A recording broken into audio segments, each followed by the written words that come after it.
All right, folks, welcome aboard, buckle in, and we are back again, my friend.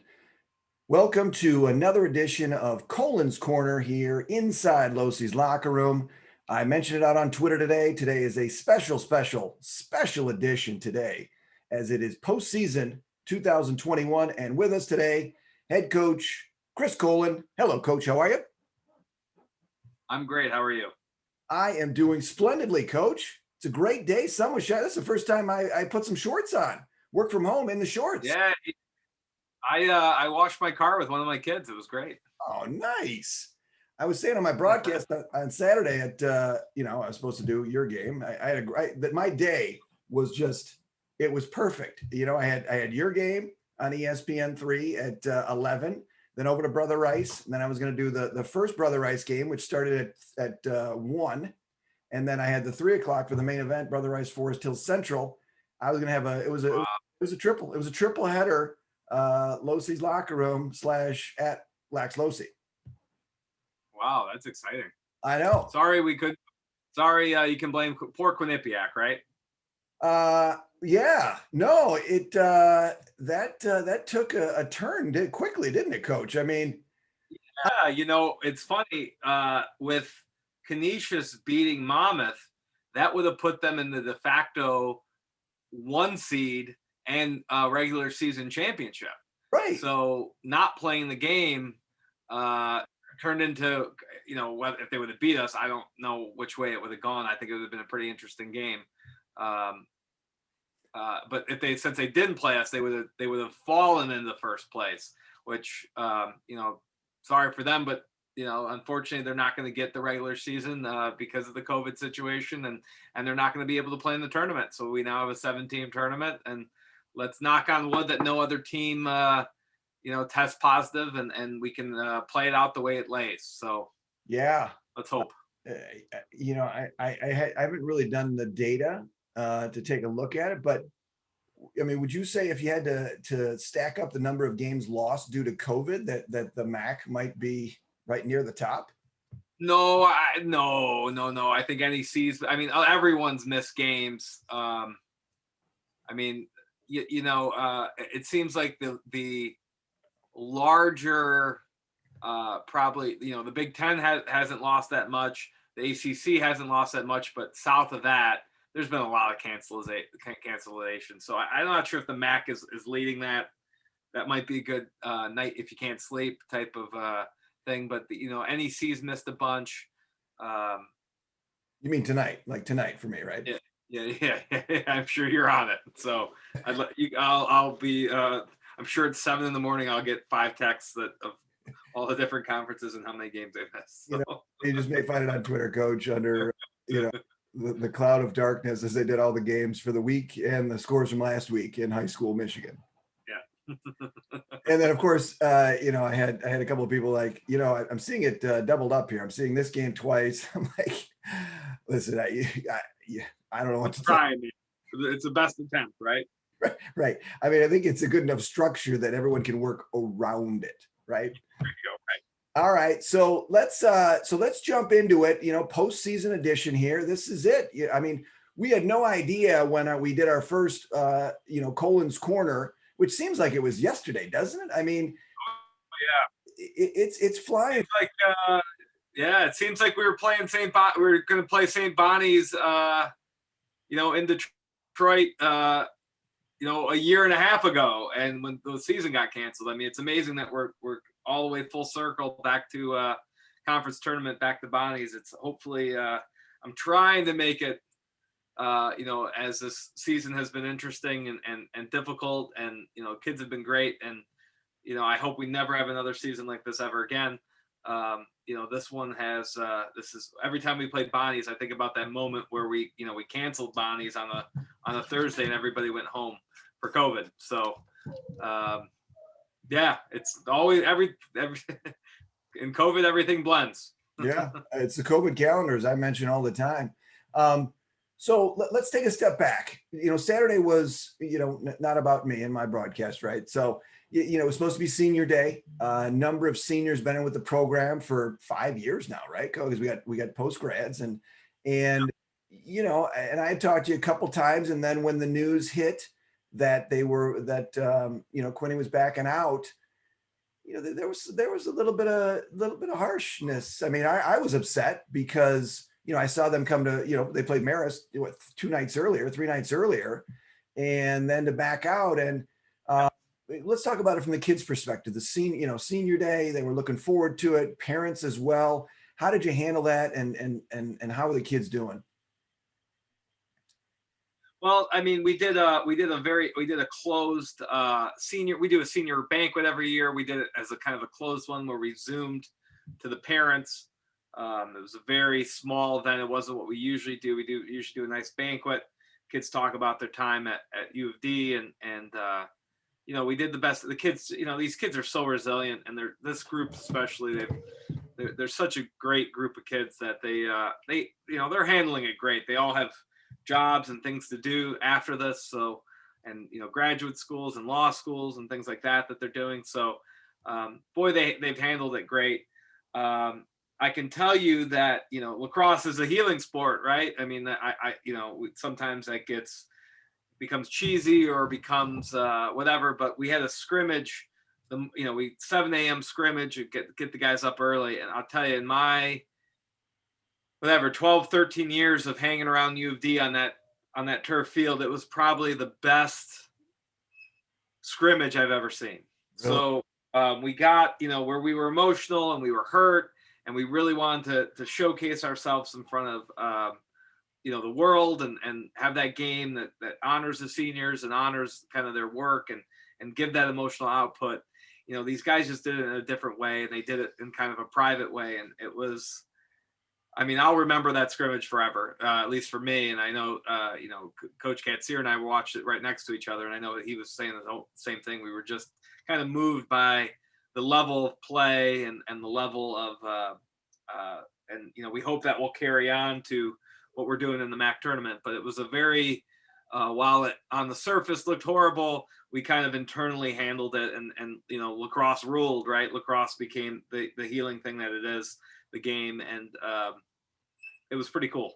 So wow, that sounds great. I mean, yeah. it sounds like a moment you said you'll remember, and the kids, right? I mean, throughout this entire situation with COVID, it's you think about the younger kids. I mean, my kids and your players, and remember, even though they're seniors and seniors, they're still kids, right? I mean, they still haven't figured out life yet.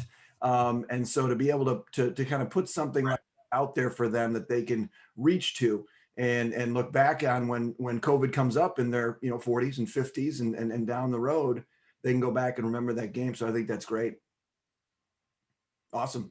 That's good. It was a really and we all kind of like, we only played 3 quarters because we don't have really that many guys for subs, and we're going the full game and going hard at each other.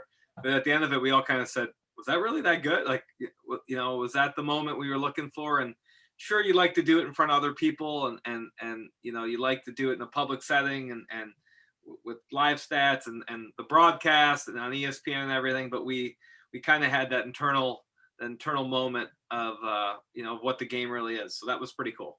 Yeah. You fall back on, Inky Johnson always says, when adversity strikes, you fall back to your training. And that's not only in sports, but it's also in life, how you live your life every single day. Then when adversity hits, you go back to that. And so if you're doing the right things, you've got that foundation to fall back on. So that's great. So, I mean, it sounds positive. It sounds like you guys are chomping at the bit really to get to Friday, right? Yeah, we're in the middle of finals right now, and we've got the kids are so academic. They are really most of the guys, all of them really are students first. So we're dealing with that in practice, and they've been practicing hard, and between that and finals, we're looking forward on Friday to kind of have that big sigh, like, okay, finals are over. We're going to play this game and we're going to kick some ass. So hopefully we can get there with, obviously we've had like the weirdest weather in the history of ever, right? It was like 30 degrees yesterday during practice and 80 degrees today at practice. And who knows what tomorrow's going to bring. But, it's been it'll be an interesting week, and we're looking forward to St. Bonaventures. We Coach Mearns is one of my good friends in the game. And they're a team on the rise, and you can't really look at the first game. We're a different team and they're a different team. So we expect, we expect a great game, and they're going to bring everything they have, and we're going to bring everything we have, and we'll see, who can come out on top. Yeah. And keep going. Cause I think the next round is for us in our bracket is Siena and Monmouth, and two places that are just really, as we finish the MAC and we might not ever go back to, right? Like I love Albany. We've got our friend JP up there that might be able to come to the game, who's a kid that's struggling with Neiman Pick. And we always love seeing him, and he comes to our Siena game every year. So it's an opportunity to see him maybe, or it's an opportunity to go to the Jersey Shore, which, I love Asbury Park. I love that whole area. So we usually have a good time in both places. So we're hoping that, and we really want another shot at that Manhattan game, or excuse me, that Monmouth game, because it really, left a bad taste in our mouth, and It's in your crotch. And some of the things that happened with the officiating and some of the ways that we played, and injuries and the travel situation. So we'd like to rectify all those little things and see what happens again. So we got a lot to play for. And then, after that's a championship. So we'll see what happens. It's like that piece of food stuck in your teeth. You just can't get it out, and it's just sitting there, coach, and you're jamming your in there, and it's not moving, right? That's Monmouth. It's not this year I'd like to get them again. So I'm sure everybody would. One game at a time. Yeah, we look back at that St. Bonaventure game, and you guys were handling them, pretty good. And it was sure, but if they play like they did in the fourth quarter, and we play like we did, that could be a very long day for us. So they're very talented. Yeah, and their shots, they're a dangerous team, and I've got a lot of respect for them. And we hope to keep playing them because they're in a good distance from us in the non-conference setting moving forward. But I'm looking forward to them being a real strong team moving forward. Yeah. And again, it's good to start on Friday, right? They're very well coached, and they're a tough group of kids, and it's a great venue that they play at up there. And home games are a lot. Home games and away games can be a lot different this year in the MAC. So it's going to be a really interesting game. I'm looking forward to. It's going to be a good battle, and we'll see if we can come out on top, or if they do. We're going to figure it out as the game goes. Yeah, you got to get it going, and that kind of leads us into one of we've got a number of questions. I put it out there on Twitter, and a lot of we only had one post actually in public, but I had a ton come in via the direct message, and we've got a question here from it's X Cupcake Maker from Heartland, Michigan, coach, and sure. He that question is thoughts on the MAC denying the team a home playoff game. So I think that's a good lead in, while you're on the road this year as the higher seed. Well, thanks for the question. And I'll tell you, I really think communication solves a lot of problems, right? So I think the MAC, and I listen, I'm a big fan of the MAC. The commissioner of the MAC is a very good man who has always protected Detroit and our interests in playing lacrosse. And while some teams and other institutions in the MAC have tried to remove us at times throughout our 12 years, because we always take a playoff spot up, and we've competed at kind of the higher end of the MAC for our entire existence in it, really. I think we've only missed the tournament once. So, I mean, if there was only 4 teams, we would have made it again, right? Yep. So there's some teams that kind of have an interest in us not being in it, and he has always protected us. So there's 2 things to think about in that statement, and the way they communicated, I would absolutely agree with the Cupcake Maker guy that it sounds really nasty. But there's 2 things. One, when we signed a contract, 12 years ago, 11 years ago with the MAC, we agreed to never host a tournament game. That was part of our entry into the MAC, and is maintained that way. It's one of the reasons we were leaving the MAC, because we will have the ability to host a tournament when we are a higher seed. So it's part of the equation of leaving, and they have never, while that's been discussed every year, the MAC presidents, have not bid on it, and the commissioner has, while he's brought it up every year, ultimately the institutions have not ever given us the chance to host. Now, the other thing that you have to really keep in mind is that typically when you're leaving a conference, if you can check it out on the internet and other sports, you're typically never even allowed to compete in post-tournament play. That's usually kind of a penalty. They either give you a monetary penalty or that as a penalty, or both. Well, they're not giving us a monetary penalty. They're letting us play. I think they're being more than fair. The way they've communicated it, it sure doesn't look fair. But the fact that they're even letting us play is very student-centered.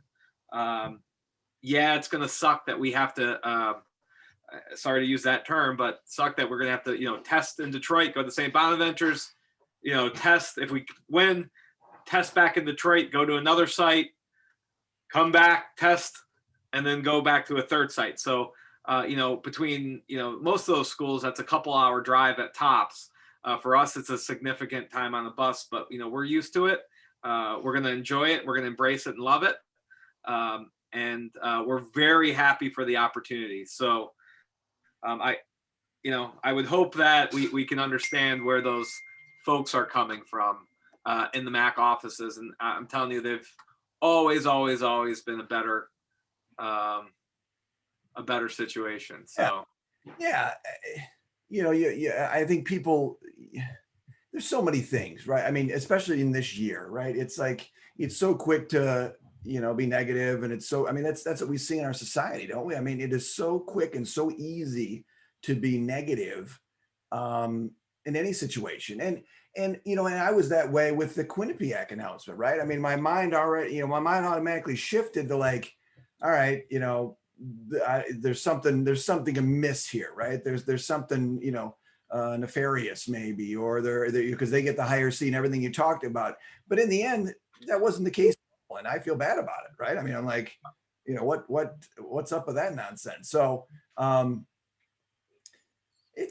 you guys are used to the road, right? I mean, I think it would probably be weird for you to host a home game, wouldn't it? I mean, yeah, a tournament would be very weird for us. We just never done it. So, I'm good with it. I can understand the way that they communicated it. It sure as heck did sound like they were trying to penalize us, but I think they tried in their best way to make a situation good for us. So with a little bit more, understanding and communication, I think, and again, I can understand people being angry about it. What are you gonna do, right? Yep. Is that the end all? Nah, whatever. Let's go. Let's just play, right? You guys are play the game, man. We're happy to be playing. So. Oh, you got Dobson, good goaltender, man. That it's interesting. I think I told you last time about or maybe it was when you and I were talking, but when I did we did the game against Culver and Hill 1 versus 2 at on Titan Field back in 2018, where I was on the call for the Warrior YouTube channel, and Dobson was in goal. He was the goalie for Hill. Yeah. I thought that was like, wait a minute, the same guy, Bonaventure. Same guy. They have some Hill guys that are really good. I know. All right, so bracket wise, one game at a time. I mean, this is really what it is. It's the tournament and different circumstances, but same mindset for you guys, right? I mean, just plan and go.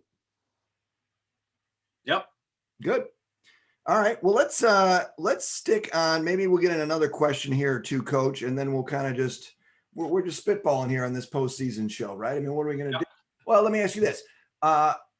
You guys, when you look at the teams and you look at the way the seedings are and the way they shook out, and they're based on record and all that stuff. I mean, are you happy with where you ended up? No, you always want to do a little bit better. I mean, that Monmouth game we want back. Obviously, the Manhattan game we definitely want back.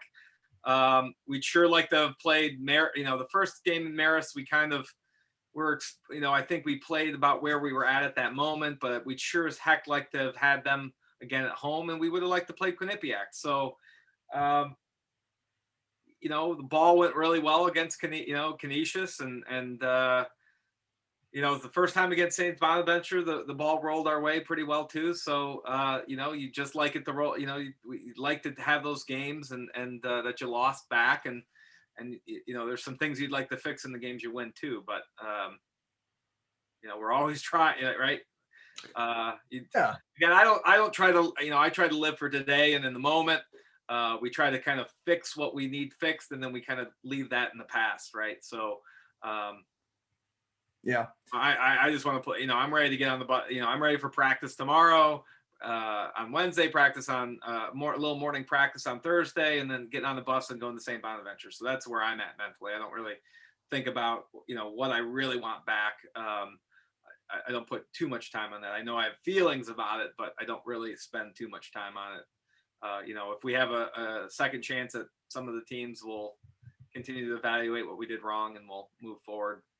Well, you mentioned the word fix a couple of times, Coach, and I've actually got one here from a Fix44 on Twitter that came in for you, a question, and it's talking about the culture at UDM, and he says, he's been to a couple games, he's seen the tailgates and the parents get together. Has that always been a tradition at UDM? And do you think you expect it to continue going forward, even with the COVID situation? Well, I mean, this year they didn't really do as much as really anything compared to what they used to, but we've got a great alumni base in the area now that really supports the games. We've got a great group of parents and really parent alumni that have become good friends.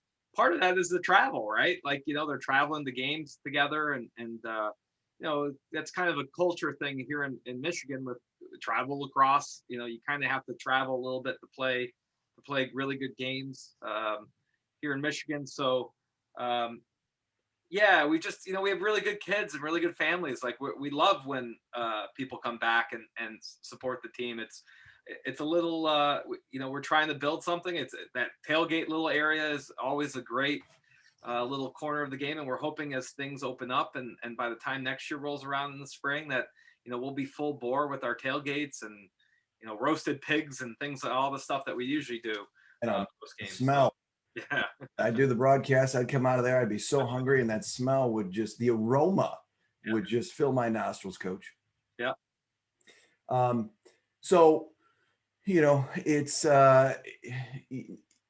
gone so fast. We kind of mentioned that earlier, like, it seems like a long time ago, but now we're here.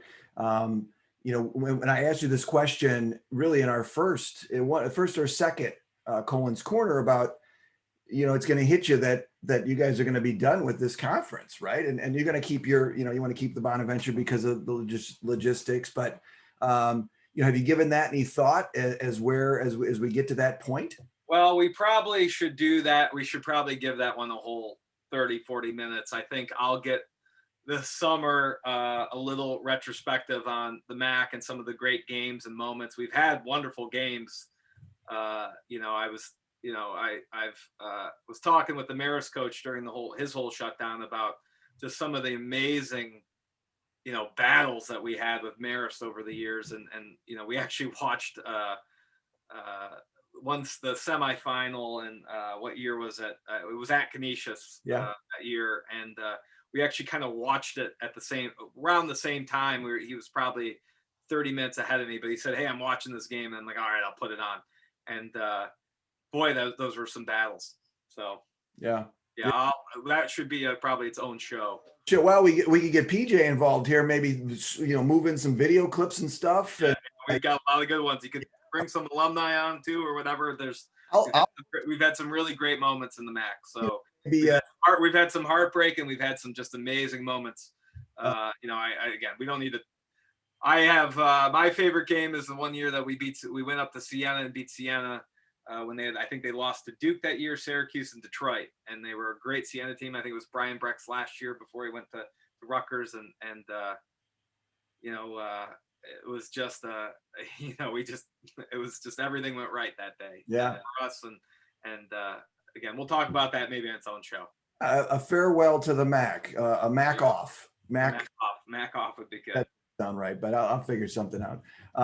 But yeah, no, that'll be good. And for every door closing, a door opens. And as we transition out of that, when we'll get to that, I'm not rushing us too much because I'd like you to play as long as you possibly can, Coach. And we'll have something to look forward to for next year. We'll start talking about that too. It's still exciting. One of the things I wanted to ask you real quick, and then we'll jump into some questions. We'll wrap it up. How are we doing on time? I think we're fine. How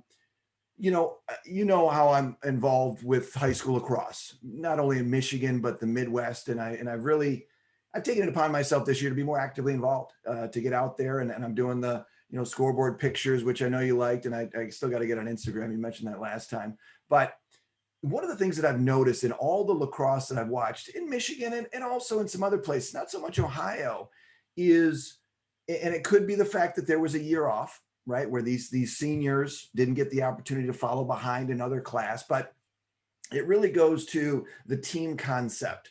And I don't know if you're seeing this as you're watching film, because I know you can't go anywhere and watch, but if you're watching some film, but the influence of the travel club lacrosse on the high school game itself. I'm really seeing just a stark distinction in the way that the game is played, that it's more club individualistic, and the kids having a harder time translating that over into the team game. Can you comment a little bit on that? Yes. Yes. It's a very difficult, and it's one of those things I'm not sure where the answer is, because I mean, I think we've kind of discussed this at times, where I think, if the state of Michigan put some real heavy, restraints on high school lacrosse, right? So it's like anything in the world. People find a way to go find the competition and to go get looks.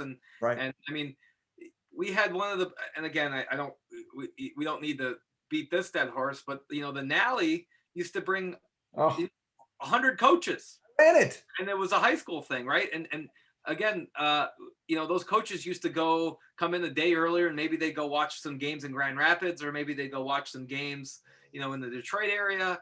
But they would watch additional games, not just the Nally games. And sometimes they'd watch games on Sundays or stay through Monday. And, with all these restraints that Michigan has put in, people are now having to go.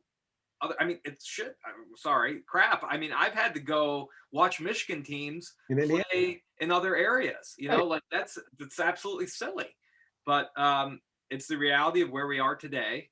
And it's probably given the rise of club lacrosse a big kick in the pants, big boost up. And,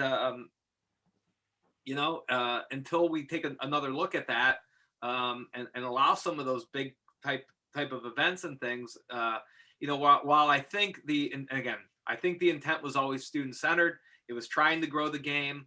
I understand the logic of it, and I do think the intentions were great. But the reality is, it needs to be evaluated every year. We have to look at it in today's terms, and I think if we open that back up, you would start seeing a shift back to the importance of high school lacrosse. Yeah. Because when the state championship isn't as good as a club game, where there isn't as much talent as a club game, that can be an issue. And I love the state championship for Michigan. It helps us immensely. But if you're looking at maybe the top 15 teams in the country, they're not going to come here for just that. They're going to want to see some other stuff.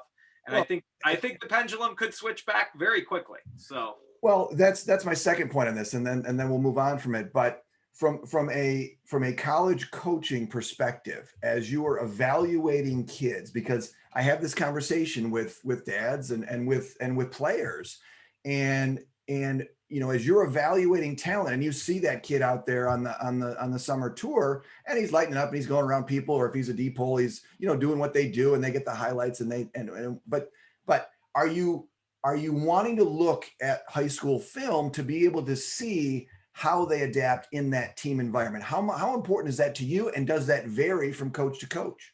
I think it varies from coach to coach. We're a big, we like to see everyone that we recruit live. So the film, and again, that's been very difficult this year. That's probably why our class is as local as it's going to be. That can be a whole nother, we have to wait till the high school season's over. Our incoming class is as local as it's ever been, because we had to see kids, right? And that was the opportunities that we had in front of us. So yes, it's very complex, and I would say that the high school is becoming, at least in our worlds, and again, I'm not going to speak for us, because we have probably a different philosophy. High school is still very important to us.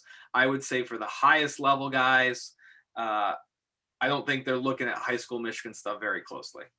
Are they looking at high school in general, I guess, is the question, as we look at some of the... I'm looking at it less and less and less. You are too. Yeah. I mean, I hate that I'm saying it, but I'm going to be honest about it. Well, And again, it's because it's very difficult to see two, you don't get many opportunities to see quality opponents playing each other. And when you do, a lot of times there's 6 or 7 games all going on at the same time, and there's only 3 of us allowed out at a time. So it's very difficult. It becomes a difficult thing. You can go to a tournament and watch a Michigan team play 7 quality teams in a day, or over 3 days you can see them play a ton of talented kids. So, and then cross-reference those kids with other kids that you're seeing. And as much as I don't like to say that, that's the reality. No, that's the reality. But it helps me because I've always wanted to give to the game, and I'm doing more and more of that, and I enjoy it, and I do it because I want to.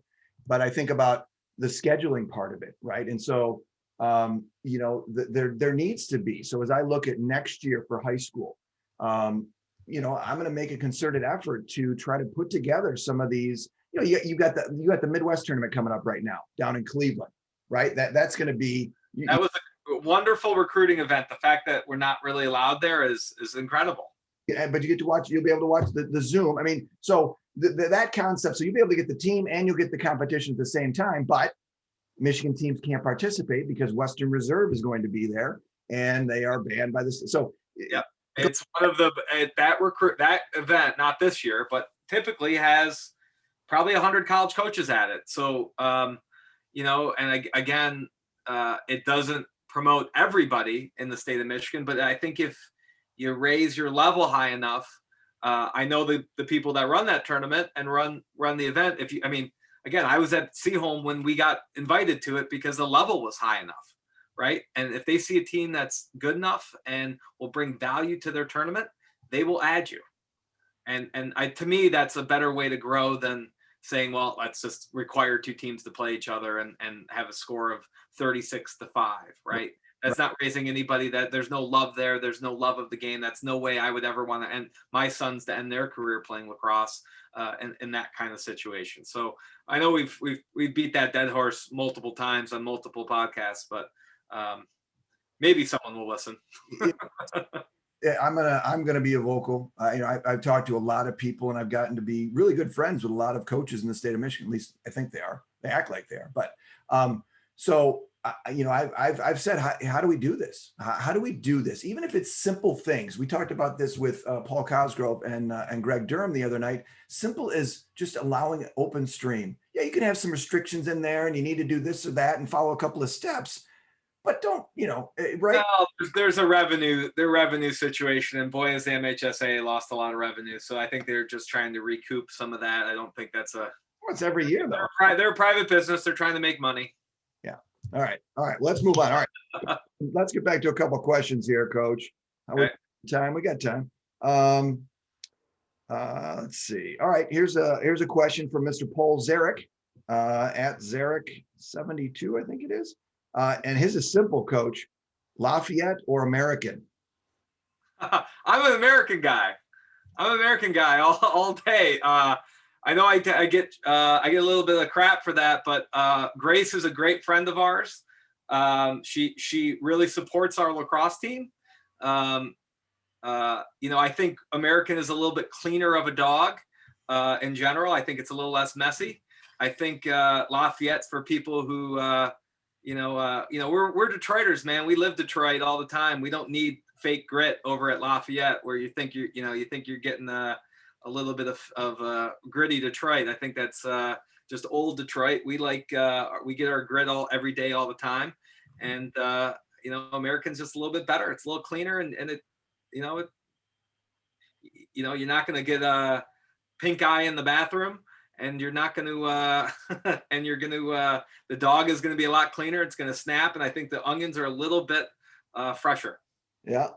Yeah. No. Good. Yeah. Paulie sent that. I think if we win the MAC tournament, I think we're going to have a party at American Coney Island. So let's hope we win.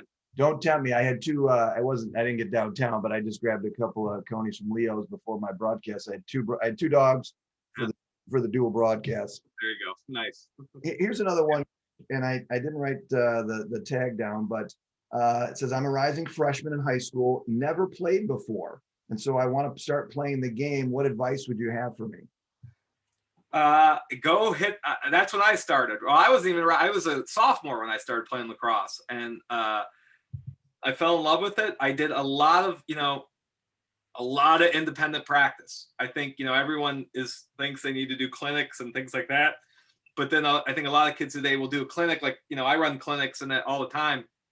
And I really hope that, kids do a little bit of the stuff that we do, and then they go home and they do some independent work. I think independent work, especially for a guy that's starting late, you can catch up so fast. There's a lot of wall space, a lot of cement walls all over every community. You can hit a wall, you can hit a cage.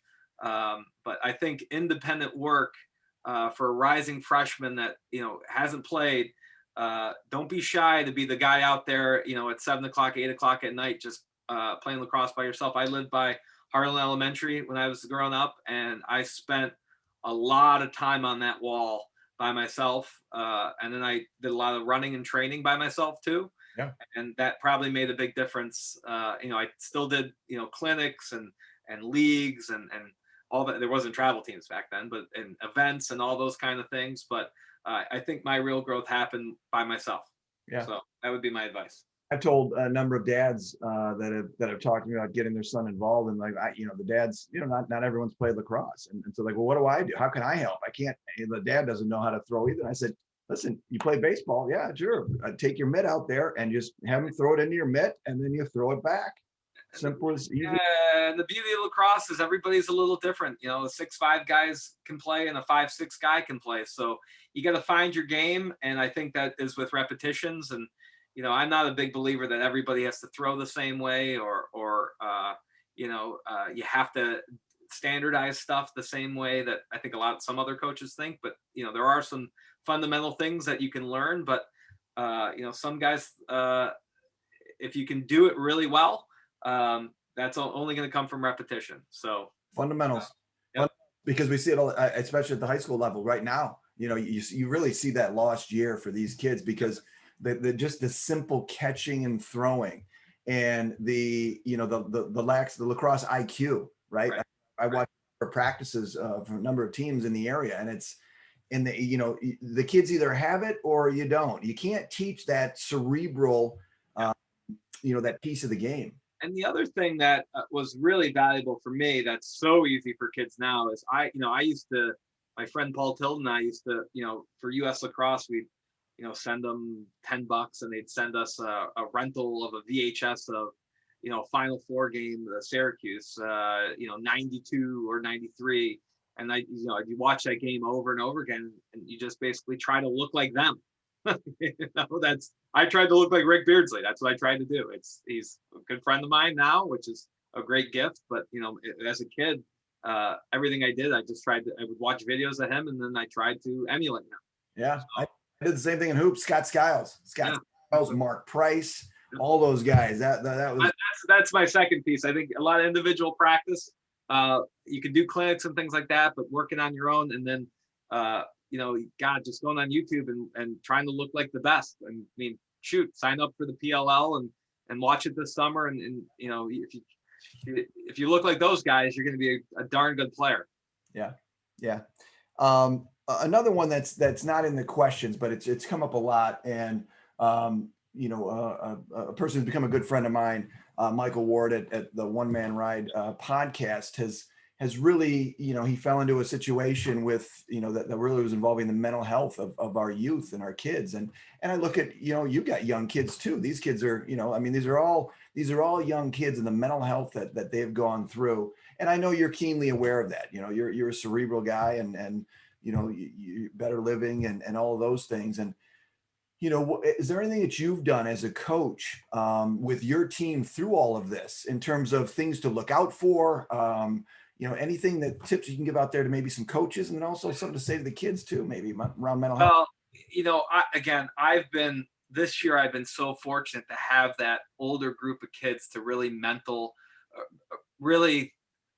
help the young guys mentally. I mean, and I'm just so fortunate that where we weren't allowed to do, we weren't allowed to have meetings and we weren't allowed to have one. I mean, I typically have one-on-one meetings all year, and we have group meetings and film and you can kind of keep an eye close on kids.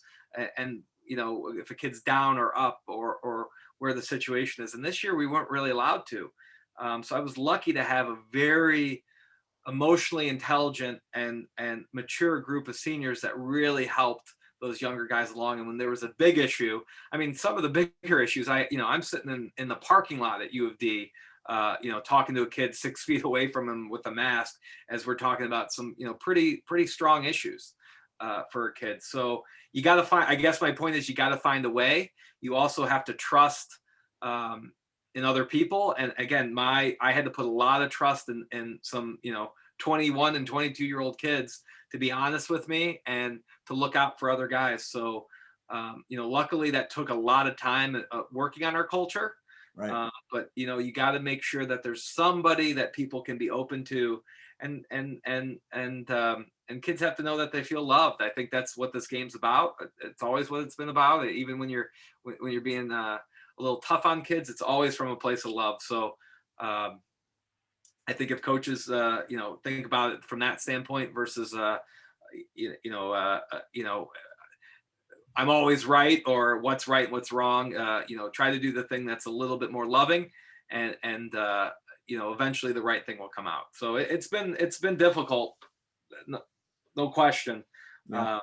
And you just hope that these little groups of lacrosse players can take care of each other along the way. And I think that's a lot harder in high school than it is in college. So I don't have the best piece of advice for it. We were just lucky we were ready for it. Yeah. It's every situation's different. Now, let's say next year we're bringing in a bunch of freshmen. Those guys are going to be gone. I think we would have had problem upon problem upon problem, and I would have had to figure out a different way to do it. Yeah. I don't know what that way would be, to be completely honest with you, because I didn't have to deal with it. Right. But if we had next year's team, which is going to be a very, very young and talented team with just a lot of energy and a lot of talent and some smart kids, and they're going to have to learn their way. We're going to do a lot of culture building. We're going to kind of reset our whole thing over again, because we're really at a place where we're going to need to. So that's how we're going to start the season with a kind of we're going to go on a retreat and do all that kind of stuff that we need to do to make sure that we're thinking about moving in the direction where we were culturally today. So it's always a cycle. Yeah, I guess my point is you got to always figure out a way to work on it. How about that? I think that's the good piece of advice. You got to always be working on it and figure out a way to work on it all the time. And be aware. I think that's you be aware. Just ask questions, right? I've done that a lot more, since my whole transformation here later on in life with my kids. And I talked to my kids before, but it was just it's different now to be able to. Kids are very lucky to ask the right questions and just be there, right? I mean, that's the thing as coaches and as parents. Just got to show up, right? You got to show up and be engaged with them for sure. And listen a little bit, right? I got a question here that came in, and they kind of took their name off it, but it says, "Hey, Coach, I'm living in Canada and I'm looking to find a way into the States to watch your games. Any advice?" I don't know who that's from, but helicopter? I don't know. I don't have any advice either. Comment. I think that border is pretty tight right now. I'm not sure who that is, Coach. I mean, I really don't. I think that's it, Coach. A number of questions. I didn't see anything come up on your end, question-wise. Do we have anything else? No. Do we have my friend Alex? Oh, Alex. Why am I blocked? Alex. Who's that? I love Alex Manny like a son. He's one of my favorite kids ever. Alex made a poor choice, and I don't know if it was a poor choice, but I don't know if he was listening to the right information on something about me, and I had to put a little distance between it. It really hurts, but he's a wonderful kid, wonderful human being, and I would hope that at some point he would reach out to me and we could discuss the situation that I'm not too too happy about. He's a wonderful kid. I love him like a kid. It sucks. Yeah, no, we got a couple, comments or questions kind of floating around out there. Actually, it was a mistake to put it out there twice because now I can't, I see one, but then I didn't go to the other one. So I'm glad you were able to see that one. That's good. Yeah, he's a good kid. I love him. I just, he made a choice on some bad information, and once some time heals wounds, right? And once we're bigger people, I'm sure that I'll be talking to him. I love his family. I love his mother, and I love the kid to death. So with some time, I'm sure Alex and I will be very close again. Well, hopefully the, Kolon's Corner and Losi's locker room can bring people together, right? I hope so too. Yeah, I hope so. Always open, Coach. You know that, right? We're gonna show where I may send out. I was thinking about this.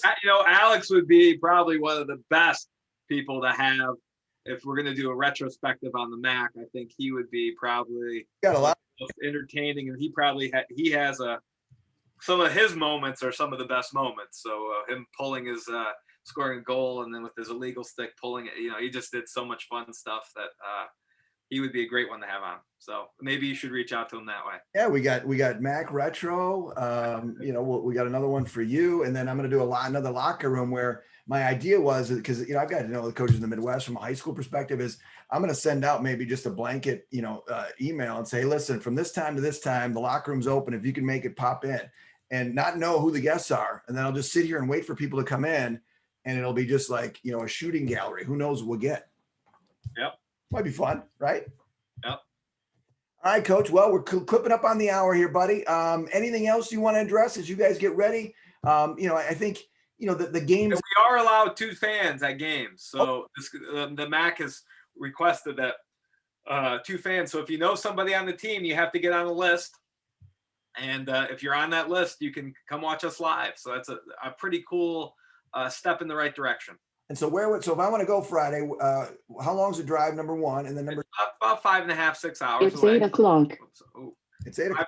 5.5, 6 hours, and Olean, New York. It's I think the home of Cutco knives, and it's St. Bonaventure's what a great basketball school. What a great athletic school. They've got great facilities. Chuck Daly.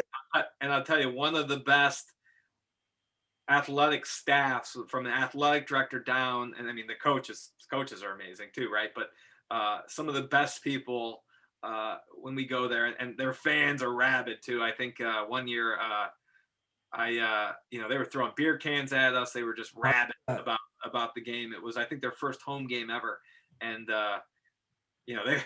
we were like, we need to get the heck out of here. They were very passionate.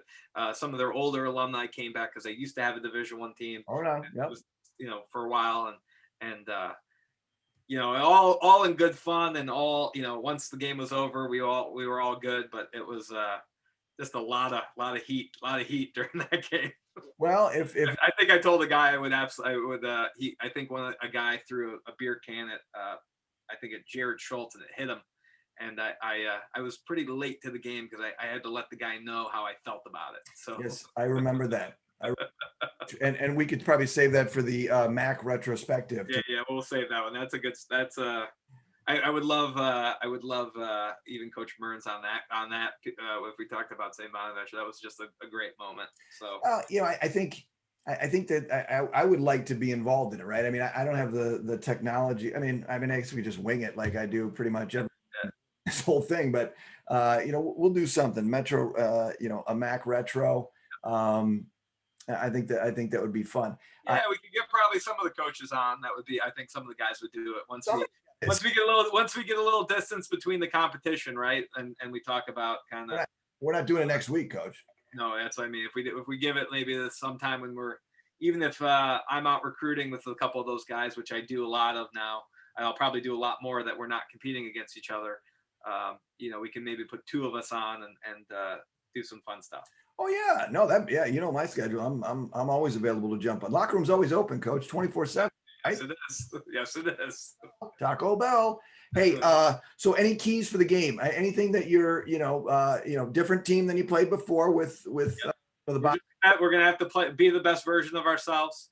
Defensively, we're going to have to lock down some key guys. They got some really good shooters, so we're going to have to be good there. The middle of the field, they're just so great in transition, making decisions.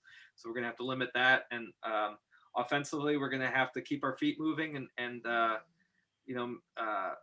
make the right passes and right decisions to get to some goals. And we're going to have to score and finish, because they've got a great goalie and some really good defensemen. So we're going to have to keep them moving, keep them on their toes, and hopefully shoot well. And penalty box. I think needless, not taken, because I've seen that tendency. I've seen turnovers, not to be negative, but if we're going to flip on the positive to the negative, turnovers and really just too much time in the box, and both has really plagued you this year. Yep. That's and again, I think it's, we're still how many games have we played? 4, 3, 4, 5. I mean, we're still this would still be preseason.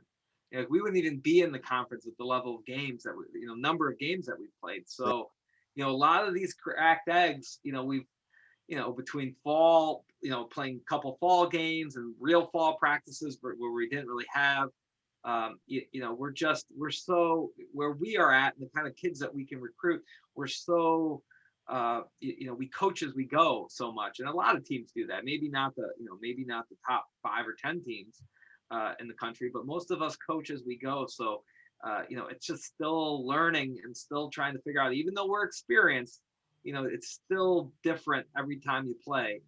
It's, we'll see. Yeah. I mean, hopefully it comes together, right? We've been waiting. Whoa. Sorry, I'm trying to decline. Sorry, guys. I thought I turned that off. Well, people who were sleeping are now awake, Coach. So we got that going. Turn it off. All right, buddy. Well, I think that's it. You got your band playing anytime soon? No. Well, it was just a nice, that made some waves on social media. So it's really nice. We're all vaccinated now, and we still were trying to be very safe, because we're all in professions that we need to stay safe still. So luckily, the guitar player has a very big space in his basement, and so we could all stand 12 feet apart, and we walked in from different. We walked in from different areas. We kept it's a walkout basement, so we kept the doors open, so the neighbors could hear us probably a little bit. And so we got to kind of practice for the first time, and probably in almost a year and a half. And it was just great to get out with the guys. And some of the songs came pretty easy, and a lot of them we botched. But yeah, I don't golf or anything like that, so that's kind of your healthy hobby. Yeah, that's kind of that's my therapy, playing music with those guys. I've been playing with 2 of them for over close to 20 years. So, it's a great brotherhood of, goes beyond the band, and it was just nice to see him in person for the first time in a long time. It's good. No, you got to have those healthy hobbies. Well, a quick thing too, then we'll wrap up, but lacrosse season is what it is, and Lax Losi is what Lax Losi is, but I'm looking at kind of making the jump over a little bit into, Oakland Hills Country Club, the South Course, very famous golf course. Ooh, wow. And well, let me tell you, so it's reopening this year, and I'm working on getting they're having a media day. And so I'm thinking I'm gonna try and nudge my way in there from a media perspective, Coach, Losi's Locker Room, broadcasting company. And thinking about maybe doing a show, having a couple people on there around that thing. And I'm they're aren't they trying to get the U.S. Open back too in that South Course? Part of it. Yep. That was really part of the whole redo, going back to the original design. So how exciting.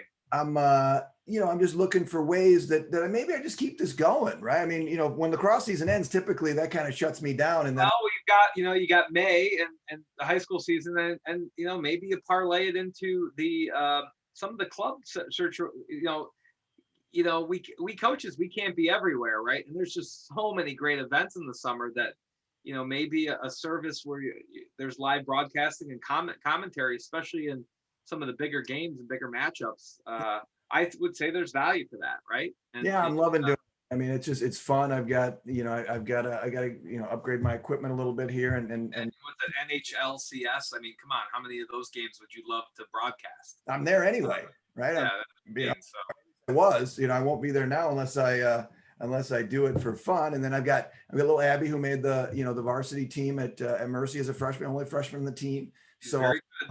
I'll around for some of those events. So, we'll see where this goes. I don't, I don't want to not do it just because lacrosse ends, right? I want to keep it going and keep doing it because it makes me happy. I'm enjoying doing it. I met so many good people. I mean, the scoreboard pick thing has been, Yeah, that's really cool. you're going to love it when I get done. So I'm collecting all the pictures, right? And so, in the end, I'm gonna try to put together some sort of a, really a kind of a flip electronic book to go through and look at all of these different scoreboards. Oh, wow, that's cool. I saw one from Okemos last night that I'd never seen before. They got these big pillars, and it was all. Yeah. It looked like a law firm. I put. Okemos is cool, man. So They got a great field. And I tell you what, I was at Marion yesterday, and I had no idea that the Marion scoreboard was on the back of Brother Rice's scoreboard. And I've been going to Brother Rice for how many years now? I had no idea. Well, you learn something new every day, don't you? All right, Coach, let's shut it down, buddy. You get back to your family and get the boys ready to go. So we're at what, 1 o'clock on Friday? 1 o'clock on Friday. Be there or be square. And that's going to be how's everybody getting that feed on the broadcast? You just go to St. Bonnie's website or our website. I'm not sure if it's ESPN or not. I have no idea, but I know they're going to feed it live. They've done a pretty good job of streaming their games all year. So. I assume that the broadcaster is not needed for that gig.